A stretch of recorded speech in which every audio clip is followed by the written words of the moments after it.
What is going on, everyone? I am Bob O'Mac, and today on Crisis in the Toyverse, we're going to be looking at the NECA Toys Friday the 13th Camp Crystal Lake accessory pack. Now, I have the accessory pack all disassembled pretty much, so I'm going to break it down section by section so you understand what's going on. So without further ado, let's go ahead and dive into it. The first piece that we get in the set is probably one of the most important. And that's right, we got the welcome to the Camp Crystal Lake sign. Love the detail, love the way this looks. It's very nice to have. And this is an accessory pack, I want to say right off the bat, that's going to go great as a display piece for any Friday the 13th fan. This is definitely a must get. As you can see, we got detail on the back and front.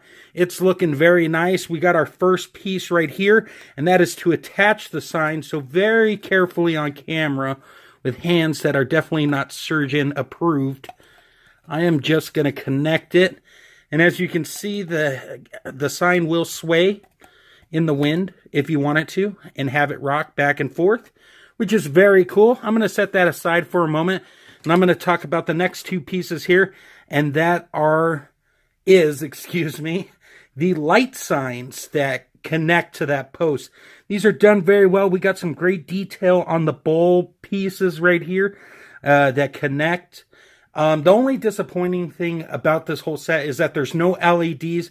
I definitely understand the reasons for cost purposes. It would have been cool if we could have had that option, but it doesn't take away, and like I said, it's going to make a great display piece for all your Friday the 13th figures. The wood posts are done very nice as well, and we get two clear display stands to help hold up the Camp Crystal Lake sign. So what you're going to want to do is you just plug it in like so, with a little magic and a little finesse, and voila, we have our Camp Crystal Lake sign ready to rock and roll. Now let's go ahead and set that aside, and let's talk about the dock piece, if you will. Let's take the body of the dock here. Look at the amazing detail NECA has given us with this. The wood just looks fantastic. You got the peg right there, which I'll explain more in a moment. But you got some nice rocks sculpted in with some dirt and sand and stuff. And it just overall looks very amazing. It's a very sturdy piece, and it definitely houses this part very well. This, of course, is the top part of the dock with the lamp attached to the top. As you can see, some color in there with the light. And you got the post. It just looks really well. And kudos to the NECA team for sculpting and creating such a fun project. Now, all you do is you plug it in right there.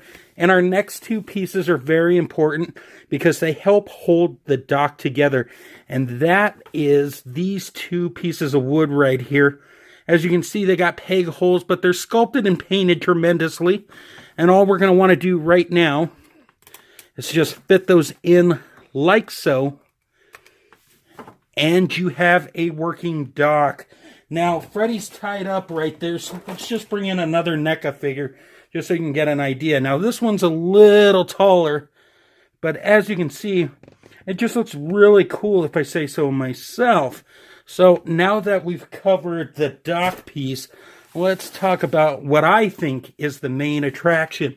Now, before we get into Jason from Part 7 hanging out up there, I want to point out NECA's done something really cool. And I'll have the camera zoom in and down on it.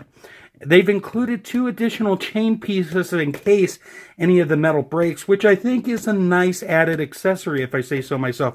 And of course, you can use those to throw on the sign like so. Well, let's go ahead and bring the sign and rock base down. I'm going to go ahead and disassemble Jason here. I'm going to unplug this, but I want to show you the detail on the chain itself. It's got a nice wash and dry brushing effect to it. And as you go all the way up with it, you can see it holds Jason's head very nicely when it's attached. The cool thing too is this piece right here, it plugs into the rock itself. And the way it plugs in is like so. So that is pretty cool. But I do want to talk about the sign for a moment. Welcome to Camp Crystal Blood, or Camp Blood, if you will. The rock piece is a sturdy enough piece. It's got the chain wrapped around it. The sign is non-removable. Some people would have liked to have this sign too to add to their Camp Crystal Lake part of the display. I could definitely see how that would be cool, and maybe in the future we may get that, but for what it is and how it works, it just comes off very, very well. And the rock piece looks great too. Well, let's go ahead and zoom out, if you will. Let's get the camera back on Jason. Now, all you have to do, like I said, is you attach the neck part of the chain. All you have to do is unplug Jason's head, and it wraps around, and then you find the peg, and you put Jason's head back on. But another cool feature to get this floating effect underwater is they've included a flight stand, and the cool thing about this is that it just slides easily underneath this Jason. Now, I don't have any other Jasons in my collection, unfortunately.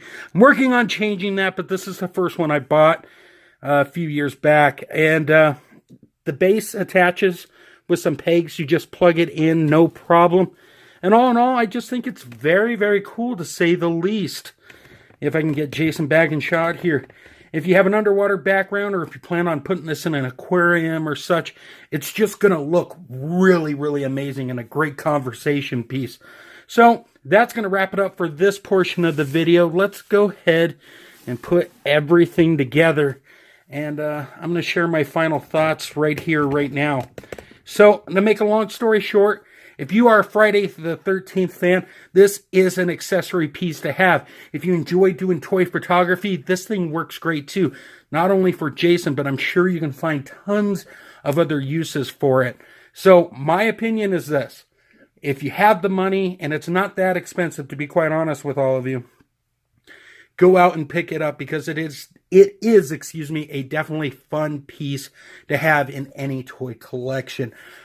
With that being said, though, guys, that's going to pretty much wrap it up for this review. So thank you so much for your comments. Thank you for stopping by, taking time out of your day to see what I'm doing here. With that being said, I got a whole bunch of links in the description below. If you get some free time, do yourself a favor, go check them out. It's not going to cost you anything to just go look or listen. Head over to Instagram, throw a follow at Toy Lover Crew. They do some amazing toy photography and feature some amazing artists. Also, head over on the World Wide Web, on the interwebs, if you will, to undercovercapes.com for all things geekery in the podcast verse. Also, head over to bigbadtoystore.com for all your toy and collectible needs. And lastly, Extreme Dash Sets. This is the big one, folks. They have launched their new Multiverse Wave 5 set. Go check them out and see some new backdrops that you can add in your collection. As you can see, I use those in all of my videos here, and hopefully you enjoyed looking at that. I try to make these videos unique, and Extreme Dash Sets definitely helps make that possible. With that being said, though, guys, I am out of here. Slideshow at the end, and until next time, great googly moogly.